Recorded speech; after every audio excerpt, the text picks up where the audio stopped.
Welcome back to the channel, guys. Well, today we're going to look at some frost copperheads. So this all started off with Tom.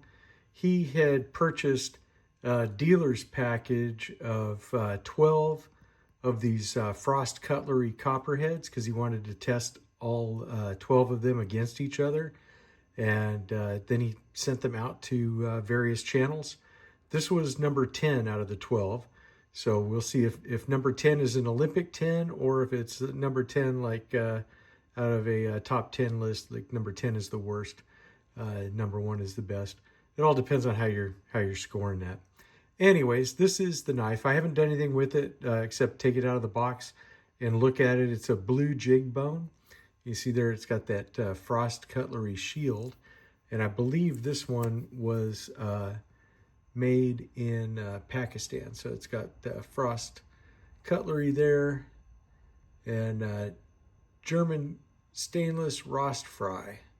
So we're looking at some stainless steel here.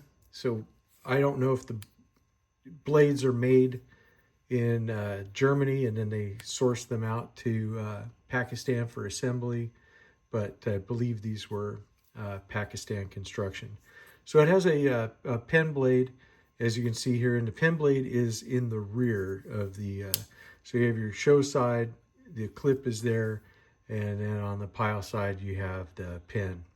It's got not horrible action. It does have some walk and talk, you know, so it's not bad. Not the strongest pull. I'd say, you know, this is probably on the lower end of the scale, you know, a 3 or maybe a 4. It's definitely not too bad, but it's not fantastic. But, you know, hey, for I think he said once you do the math, it turns out that this is like a $7 knife or something like that. You know, it's not bad. So dimensions on these, the knives, all 3 of these are 3 1/4 inch closed. Now on the other 2, I thought it was interesting. The clip point blades are 2 1/4 for the cutting edge. On the dealer's choice one, it's a 2-inch cutting edge. I decided not to measure the tangs or to the bolster or whatever. I'm just doing the cutting edge. If you guys really need that, you can send me something in the comments. I can get that measurement for you. But they have 1 5/8 inch for the pen blades, 2 inch for the cutting edge from the point to the end there. And I don't know why, except it just seems like that's where they decided to do their plunge grind. The plunge grind is you know, kind of soft there. You can see it just really they really didn't take it down. It doesn't have a pronounced shoulder on the tang, which you see sometimes. Fit and finish isn't bad. You know, I mean, construction is good. For a knife of this cost, I would not, you know, basically say that it's a bad one. Definitely a good little working pocket dropper, that's for sure. Now this other one, this came to me, this is a Steel Warrior. I'm pretty sure, I'm not sure if this is stag or bone stag. It sure looks like stag. This was a gift to me from Mark Kaufman. Now this one, as you can tell, is a little more traditional in that you have the pen blade on the show side, and then you have the main blade in the rear. So this one again has the 1 5/8 pen blade, and this one has a little more, I think, of a drop point. The other one might be more of a spear. Let's check this out and see. Yeah, just a little bit more of a spear. I think this guy's definitely more of a drop point. The Steel Warrior knives seem to be pretty good from what I can tell. Now this was made in China, and then for your main blade, as you can tell, this was a user. I haven't done anything with this. Mark sent it to me like this. And I love it. I love it. I don't mind tape gunk. I can take that off easy and it's not a big deal. But I like seeing that a knife was actually used or whatever. Again, that same 3 1/4 inch closed frame. But I really do like how, I mean, really nice fat chunks of bone there. It just looks fantastic. Whether it's bone stag, which it probably is, or real stag, just a fantastic knife. It didn't come with a box, so I don't know, but I'm pretty sure that this is real stag. But you know, a high-end Steel Warrior is a good deal.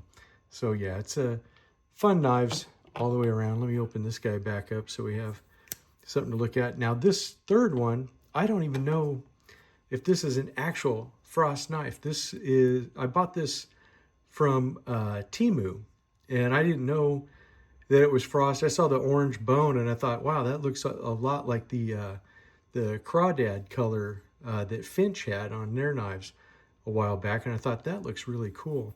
You know, and so I got this and opened it up, and it says that it's a Steel Warrior also, and it just says frost or 440 stainless on that. But with it Steel Warrior, you know it's a frost knife, but there's no badge, no other badging on it. But a really nice little single blade copperhead. Just, you know, I got it again as just a little pocket dropper, so I don't know if this is a counterfeit or not, but I would imagine it is. But see what I mean about the plunge line on the knives? You can see there's a distinct shoulder here, where here it's kind of more of a suggestion. I don't know if it's just the tooling or, you know, whatever, but it definitely does give a knockoff for you know, construction points on that if you're going to be really super picky or nitpicky. But you know, again, this has got really good, I think, walk and talk. Really nice snap to it. It's pretty nice for a little you know, knife of unknown origin. I have to say that this one actually is pretty good, and with it being 440 stainless, you know, that's not a bad deal. Anyways, there you go. There is a comparison of 3 frost copperheads, or one that may or may not be a frost copperhead. Anyways, the copperhead deal, if you guys let me know in the comments if you want to see my copperheads, because I have copperheads from about, I think, 4 different companies now, maybe 5. And we can kind of look at them, compare and contrast and stuff. If that's something that you're interested in, I'll make that video. That's not a problem. But I thought you guys might like to see this. I know Tom wanted to see these compared, and then it was just, you know, one of those things where it was fortuitous, where you know, I ended up with that little single-bladed one, and then Mark sent me that one. So pretty cool stuff. They're still good knives, still good workers. Not anything wrong with them at all. So, all right, guys, let me know how you feel about frost knives, and these in particular, down in the comment section below, and I'll see you in the next one. Take it easy.